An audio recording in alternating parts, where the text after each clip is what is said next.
Today I wanted to say a few words about the Barramundi and the Nile perch. I guess a little update. As some of you know, we lost one Barramundi and one Nile perch when we moved them from one 4,500 gallon to this one, to the other.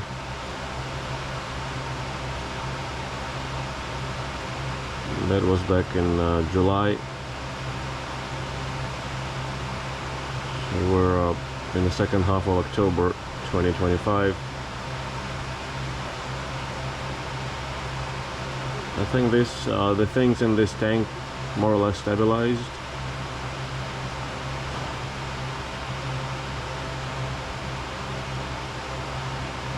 Pretty much everybody knows the place.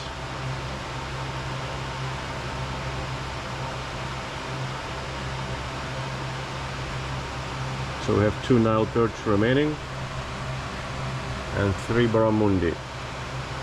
But out of the 3 Barramundi, one is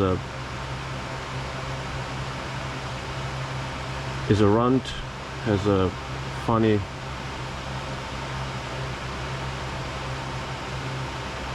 body proportions. It has a short tail and it's smaller of the 3, the smallest. This keeps all the way there to the back near the bottom. One of the biggest 2, or the normal looking 2, or both of them, I think make him stay to the back. Sometimes I see them chase each other around and enforce dominance order.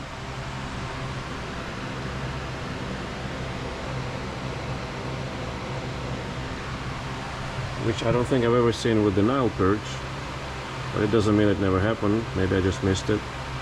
Maybe it doesn't happen too often.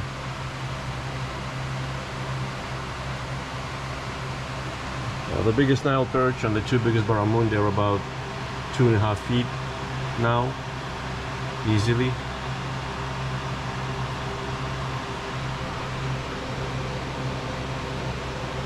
That's the biggest Nile perch.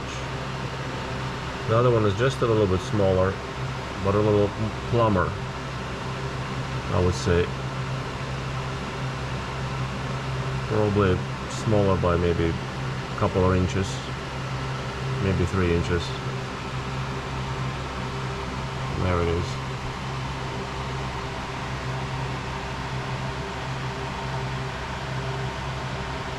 Yeah, maybe just a couple of inches.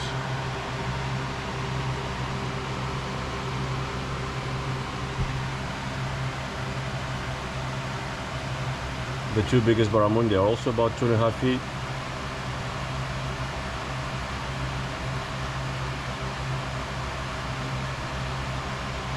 It's nice to see them to keep growing strong.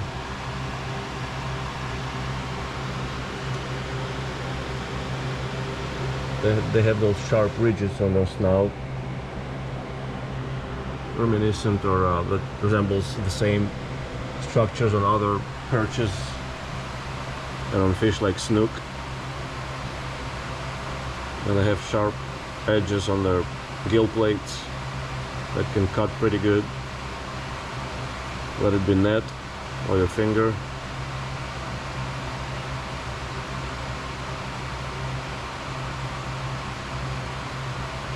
The smallest tank mates, like this female mystus, that's about 1 foot, and a little bigger than 1 foot tilapia are too big for them, I think. So the Barramundi and the Nile perch don't bother them. Neither do the Timensis peacock bass, the biggest predators in here.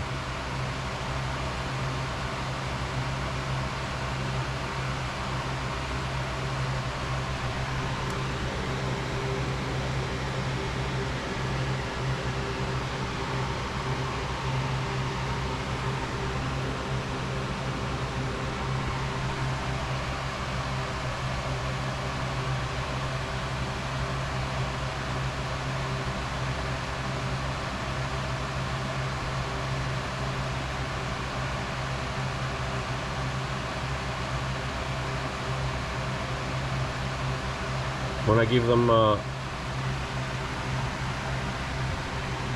cut pieces of a big mullet, the Barramundi and the Nile perch are the main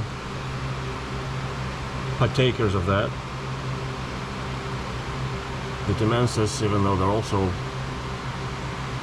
not quite 2.5, but getting there, 2.5 feet, but getting there, they prefer smaller prey, or smaller food, I should say.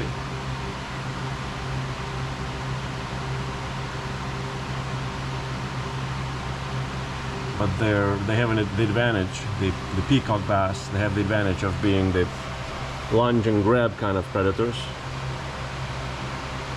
The Barramundi and the Nile perch are more of a sneak attack.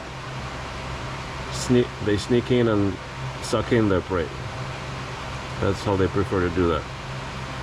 They don't grab. They prefer to suck it in. So the peacock bass are the real brutes when it comes to hitting the food first and hitting the food hard.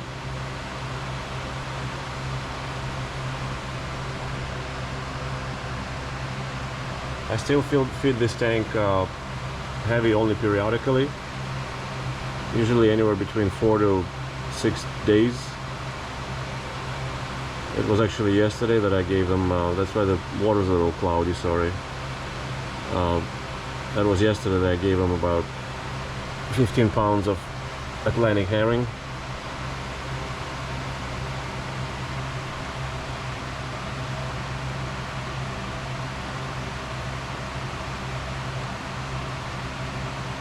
So everybody should be still stuffed today.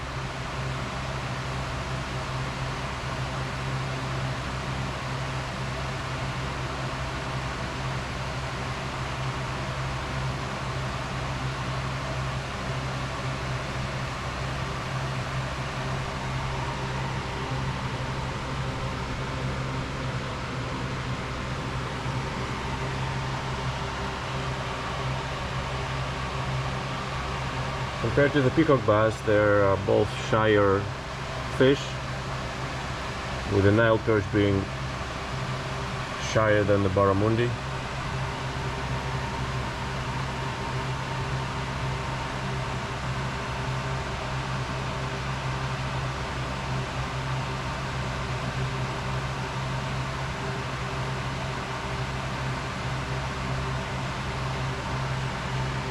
These are 2 Nile perch.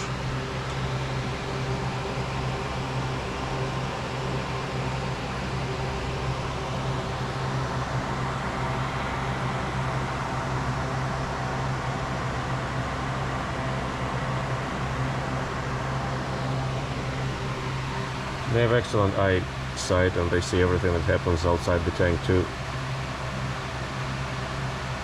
So they're paying attention to me sitting here and filming them. But they're being on the cautious side and only come and go. Don't stay here for too long. For those of you who are always worried about the bigger bad, he's still here. He's doing very well.